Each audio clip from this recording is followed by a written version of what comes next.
Match l'équipe Malamu, parce que l'IDPS a attaqué les jeunes qui sont au Congo. Tolobi pour soutenir l'armée à Congo, pour soutenir Makila Nabiso et Tangana Est, pour soutenir l'unité à Congo. Mais l'IDPS a un pont, il y a des bonhommes. Ceux de Moutouana va attaquer, ce n'est pas normal. l'IDPS basangana kaka pona ko bundisa biso. Ba beti biso mabanga metokipe bango te tutiki bango bakotelangana.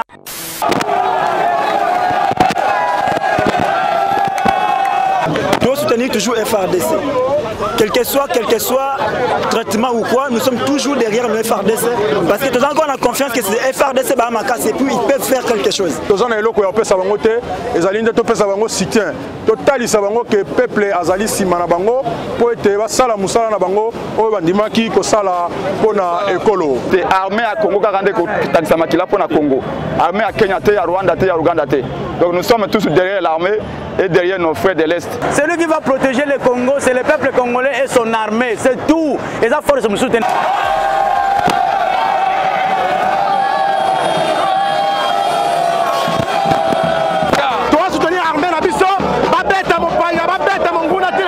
Demandons à la communauté internationale d'appliquer des sanctions contre Kagame et de taire Kagame dans sa folie qui vise à nous déstabiliser.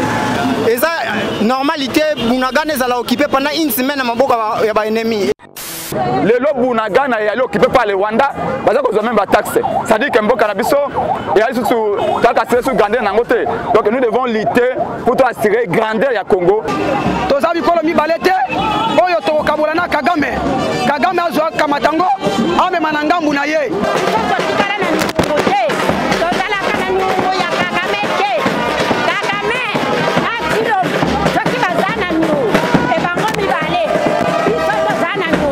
Notre libération ne viendra pas d'ailleurs. Notre libération ne viendra pas de la MONUSCO, ou d'ailleurs c'est nous-mêmes Congolais qui devons nous lever aujourd'hui pour lutter contre cette agression qu'on nous impose.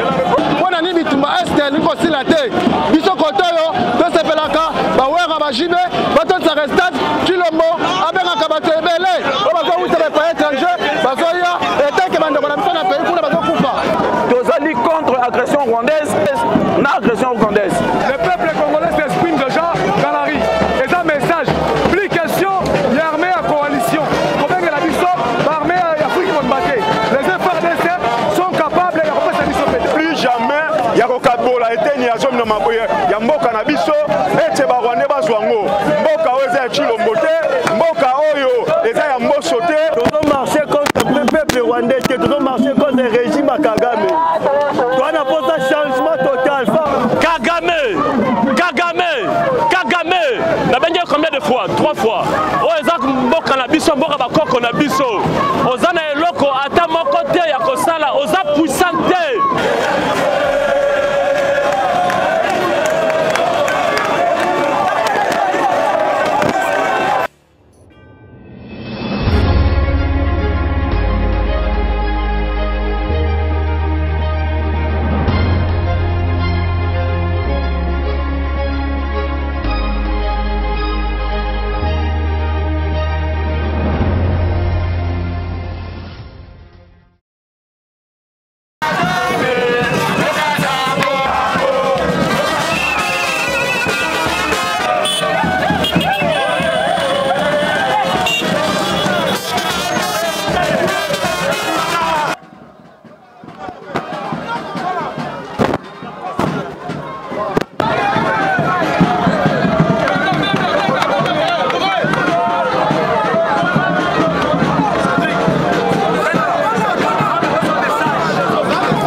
na RDC et puis toujours condamné à l'agression rwandaise.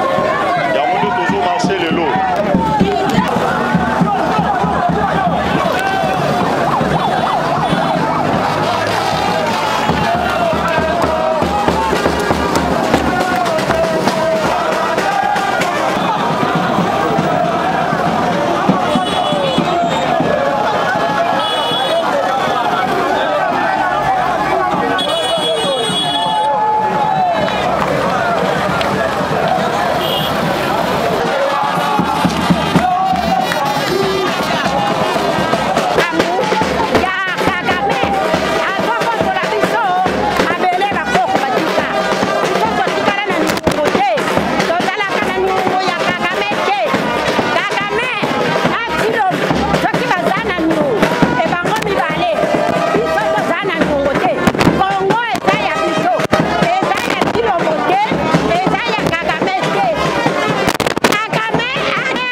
population oyo bazokufa na este yango wana biso tozomarche elongo na marche fa elu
te marche à lelo ezali marche moko populaire pour l'intérêt du peuple congolais. Président élu Martin Fayulu azana biso abengaki ba congolais nyonso totambola pour l'intérêt ya mboka. Yango moni raison ya marche à lelo. Mokonza mboka azotambola elongo na peuple na ye pona ko dénoncer agression rwandaise oyo peuple na biso azali ko subir. Lobi peuple akufaki, lobi kuna peuple akufaki. Yango mokonza mboka Martin Fayulu atelemi pona likambo ya Congo. Oyo eza likambo ya mabele. Mokonza mboka atelemi na peuple na ye azo prôner na minute oyo cohésion nationale, unité nationale pona intérêt ya Congo, na intérêt ya peuple congolais. Tozali contre agression rwandaise, mokonza mboka azali contre agression rwandaise, na agression rwandaise. Objectif en marche à lelo ezali soutien au FARDC. Toboyi la balkanisation de notre pays. Tolingi balkanisation ya mboka na biso te. Congo eza moko ekotika la moko. Toboyi bokaboni ya mboka na biso. Marche à lelo de soutien au FARDC. Toa soutenir armée na biso. Babeta mopaya, babeta monguna ti na suka. Soutien au FARDC. Objectif en marche à lelo. Toboyi balkanisation ya mboka na biso. C'est ça notre objectif en marche à lelo. Merci beaucoup. Le peuple congolais s'exprime déjà dans la rue. Et ça message. Plus question, il y a armée à coalition. Combien la biso, l'armée Afrique qui vont battre. Les FARDC sont capables de faire cette mission. Deuxième chose, si le moment où ils ont ayoté, ok, on signe pas corps dans le on signe pas corps sans que ça peuple. Sur le binaire, ils ont un message fort. Ils sont peuple, on dit qu'on se reconnaît. Au pouvoir, c'est un peuple, donc on se donnera toujours un peuple. Donc, une marche pacifique na biso, nous avons côté la relation à ma on a le poteau en diplomatie, qui est qu'on ne reçoit pas au soda oyo, bazali na comme oh bazali comme ça que va bundisa Congo, mais c'est tu le mois au Canada, on kabango na na Congo. Yango biso tolobi que plus jamais ya ko kabola été ni azom na maboye ya mboka na biso ete ba rwande bazwango. Mboka oyo ti lombote, mboka oyo eza ya mboso te, mboka onde eza ya ba congolais nyonso tout. C'est pour cela que biso to sangani et le monde a le président Martin Fayulu tolobi que c'est ya mboka yo kende te ete coalition ya ke ko sala ba ko wana na Nairobi etali biso te. C'est pour cela que biso to zai ko salela oyo mibeko likonzi ya mboka epesi biso mbela po ete Congo ya lobe ezala bien, po ete Congo ya lobe vivre. Yango tolobi to sangani lokola moto moko to so kungela Congo c'est ya mboka yo kende te.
victoire totale. Nous allons récupérer nos terres. Même ceux qui est en Rwanda, nous allons les repousser jusqu'à leur pays, même en France. Parce que nous sommes forts. La victoire est certaine. Pour la victoire de mon pays. Ouais, j'ai le métère point. Pour l'avenir de mes aïeux. Pour l'avenir de nos amants, de nos enfants. Nous ne céderons.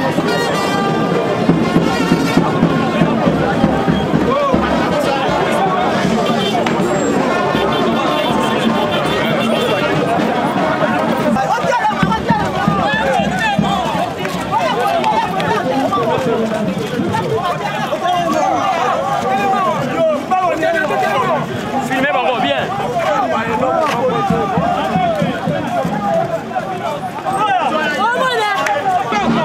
Vraiment bana mboka toza na kati ya Congo toza na ekolo kaka moko komo nango Congo toza bikolo mibale te oyo tokokabola na Kagame azwa kamatango amema na ngambu na ye yango omoni biso bakongolais tobimi na balabala on a déclaré non à la balkanisation de notre pays.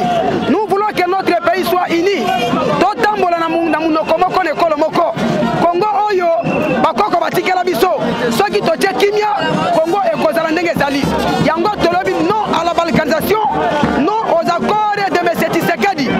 Si que M. Tshisekedi a dit qu'il a fait des accords pour balkaniser notre pays, tolobi na ye c'est lui qui sera balkanisé, non pas notre pays. Yango totamboli pacifiquement on a quoi bisa batuke Congo na biso eza moko toboyi balkanisation toboyi tribalisme tolingi mboka na biso etambola longe sengeli yango bomoni bana mboka totamboli biso baso mpona koboya makambo ya balkanisation na kati ya mboka mpona koboya bakore ya M. Chilombo na mobali na ye Kagame toboyi yango tolobi na M. Chilombo soki osalaki bakore na yo kende mbangu kolongola yango okotikala jamais kokata mboka na biso pour que mboka na biso ekende na ngambu ya Rwanda ata mokolo moko te tina totamboli lelo na tongo lelo mpona koyebisa bayimboka vie nanga etaki ya les citoyens congolais compatriotes et mon nom c'est détenu politique camarade Adonai lelo totamboli mpona koyebisa M. Museveni et M. Tshisekedi et M. Kagame est de la République démocratique du Congo bakoki kokabolango te non à la balkanisation mokonzi ya ekolo président Martin Fayoul il prit les décisions mpona kolongola barwandais na kati ya este biso te ba M23 te ba M23 ezali slogan ya Tshisekedi na Kagame ezali barwandais bazali koboma peuple congolais yango wana na président élu Martin Fayoul tozwi décision mpona komarche marche pacifique kotelemela Tshisekedi kotelemela barwandais kotelemela M. Museveni et M. Kagame.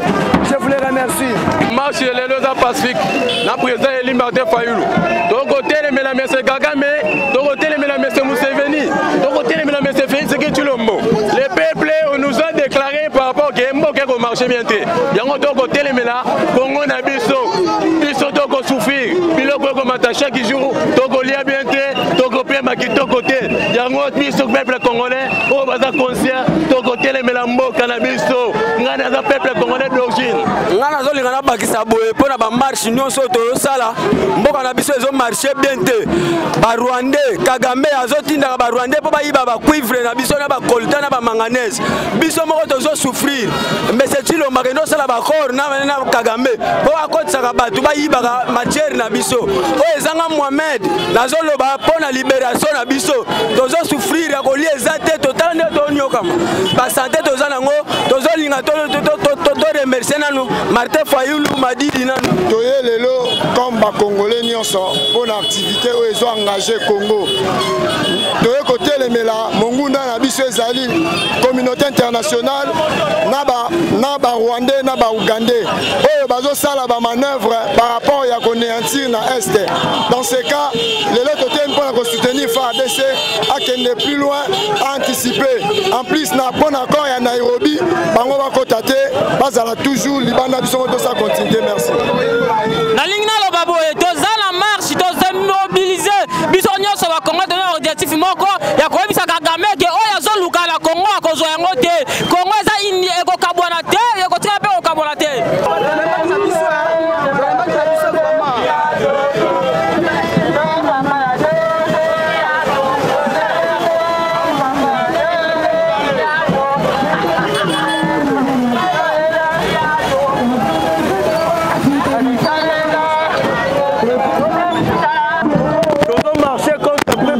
Rwandais, qui ont marché contre le régime à Kagame. On a posé un changement total, FARDC, on a soutenir Bino, on a sûr qu'avec les soldats Nabiso de aussi la guerre à Est, on a sûr qu'avec Manamouro, l'équipe de guerre à Est aussi là.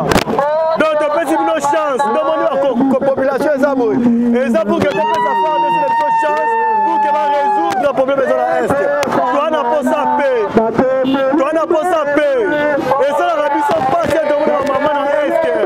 Baza violé tant que défenseur à droit de l'homme. La rôti quand les calamis. C'est pour cela que les gens sont là.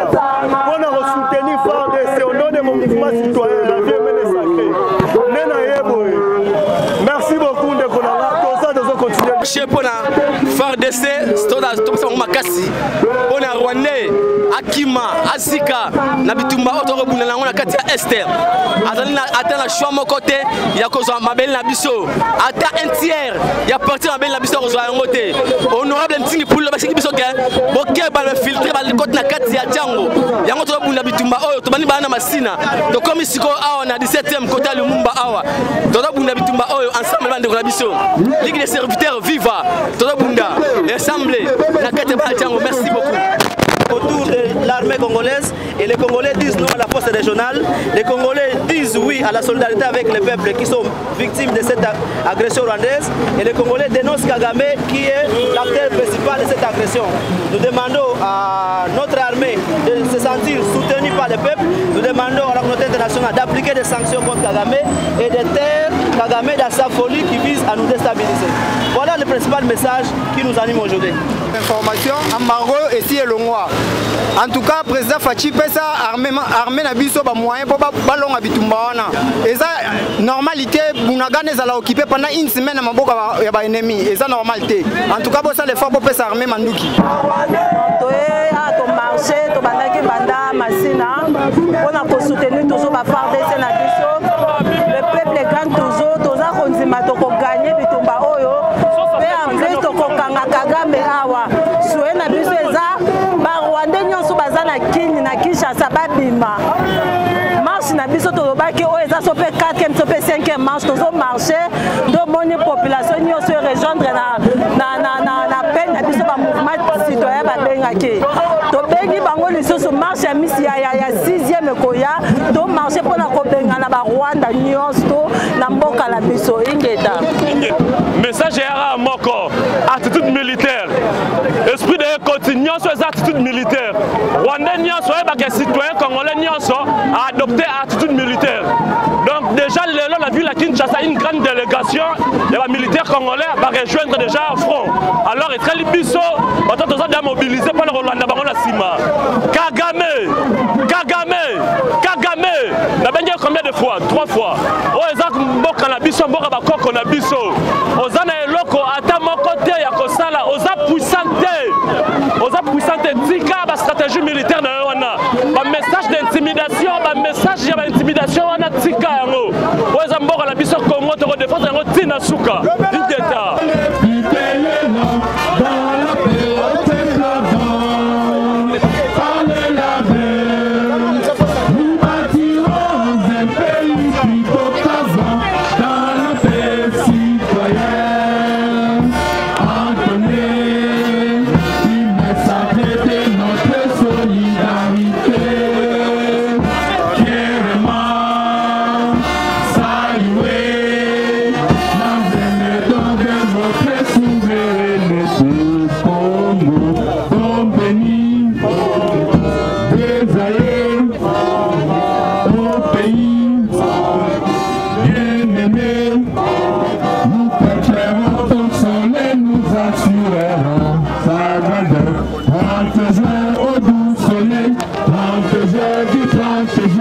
Vous sacrez soient les témoins, vous sacrez de l'immortel, serment de liberté. Donnez-nous les bons à notre prospérité pour toujours.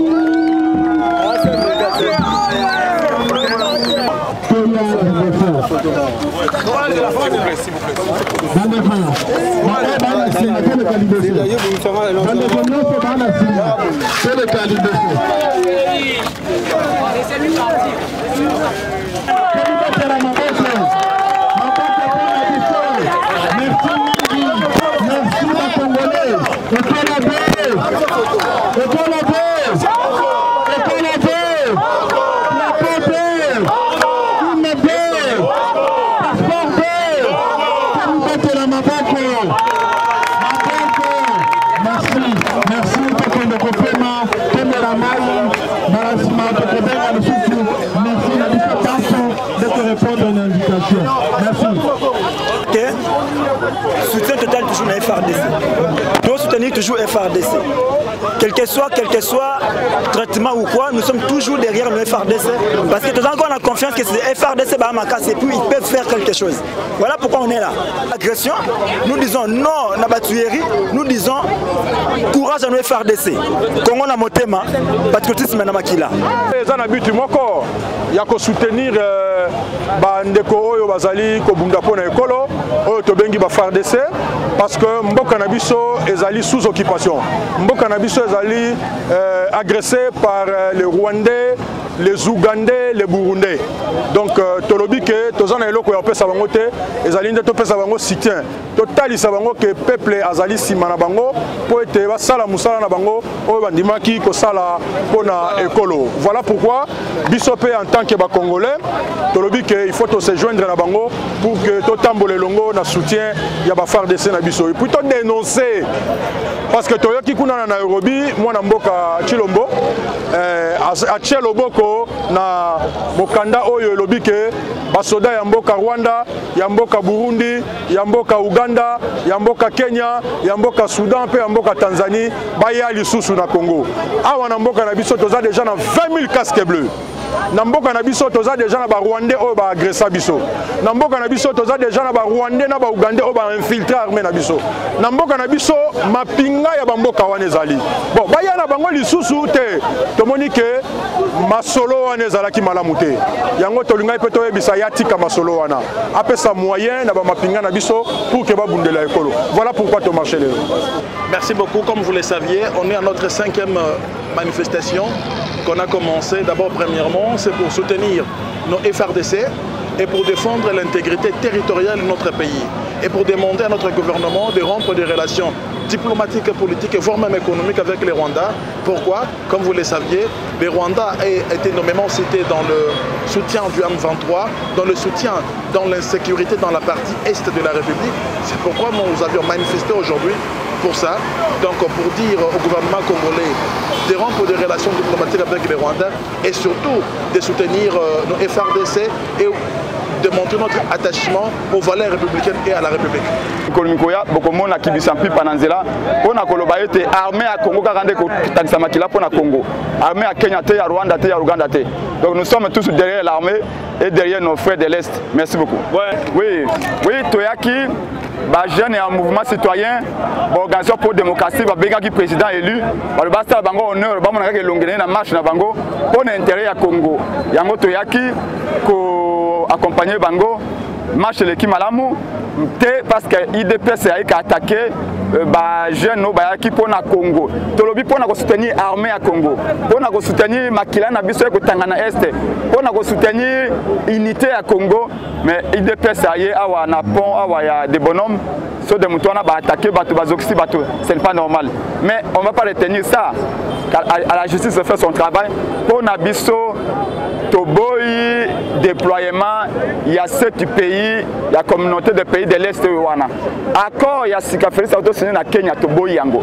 Ata soda mokote ya Uganda, ya Burundi, ya Rwanda, ya Tanzania, Kenya akotia matambe na na Congo. Armée congolaise est debout malgré les infiltrés. Biso tokoya la sima ya armée kolonga bitumba wana. Félix azali ko sala manso ba paré na ba ko sengaye. Nous ne sommes pas d'accord. Félix Andimi a comme ça M23 un groupe armé congolais alors que tout baibete M23 ils allaient fabrication rwandaise. Comment les lois atia mokolo to na document ndengwana a blanchir Paul Kagame a légaliser pas légitimer occupation à Congo parce que maintenant l'Ouganda va entrer officiellement pour na mpifo kozwa nkita ya Congo bakokota na Congo pour combien de temps et puis bakolongwa na Congo quand on sait pas et bon soki baboyi kolongwa akoloba su nini Fayulu yaka koloba epenge yaka koloba peuple bon marché na zela ba engagement Félix à partir à lelo signature na nyonso bi signature na yewana état sur peuple congolais té état lobé yé na IDPS peuple congolais lobi to ali derrière l'armée parce que zali armée nationale na mikolomiko ya dans 2 semaines je vais appeler coordonnateur la muka lelo de Fomosito parce que population bani ko ima déjà silence na ya nini pourquoi convoquer marche à la muka donc Esengeli a convoqué marche à la muka vite na bokonza boka Martin Fayulu dans 1 semaine to kitana Congo bimba pour intégrité mboka na biso na hymne national to lobaka boy. Nous peuplerons ton sol et nous assurerons ta grandeur. Les lobunaga na yalo occupé par les Rwanda, parce que vous même pas taxe. Ça dit que mboka na biso et ali sous assurer sous grandeur na ngote. Donc nous devons lutter pour assurer grandeur ya Congo parce que le Congo, une partie Congo est allé occupé. C'est ça notre débat aujourd'hui. Ngai na batu na Congolais banso balingi bilingo bayi awa même na bana mike pona koloba ete débat Satia Lumumba notre pays restera un et indivisible. Voilà message à l'élo to yaki ko accompagner bato ya mouvement citoyen au babeng saki biso invité ki biso na manifestation na bango. Merci beaucoup Ndeko. L'élo soutien ezaka ya FRDC. Biso salaki yango ba mouvement citoyen ba yaki ko accompagner mouvement na biso to salaki. Lelo ezalaki ya bango ba lobby esengeli ba politique ko ba moni ba ya balingi mboka o ba teki mboka te o ba royete ba liaka na ba Rwandais mais ngai na yo na Fayulu to liaka na ba Rwandais te. C'est pourquoi nous sommes venus soutenir mouvement citoyen Lucha Filimbi to zalaki na bango elongo le président Eli alobi ngai na kolala te soki RDC za te moya ko ba président za te nde azalaki pene mabele bo moni to marché na ye auto commune suka to zonga na biso imeyo moko sali constat ke ba batayi de pese basanga na kaka pona ko bundisa biso ba beti biso mabanga meto kipe bango te tutiki bango ba ko telangana bango nde ba benga quoi Kagame partenaire na bango. C'est pourquoi mon biso ba kongomani ba politique to yeko accompagner mouvement citoyen pona soutien FRDC au lieu ba force extérieure ba force régionale papa mutazo bundisa ko le Rwanda à protéger Mbokanayo. C'est lui qui va protéger le Congo, c'est le peuple congolais et son armée, c'est tout. Et ça force me soutient. C'est pourquoi le président Serebiso Awa, Mbote na Congomani ensemble na biso, Mbote na président élu Martin Fayulu a l'alité à Tamboli makolo 6 km biso na elongo na bango, a longoli nyonso ya zanango mbongo nyonso a longoli a le Congo d'abord.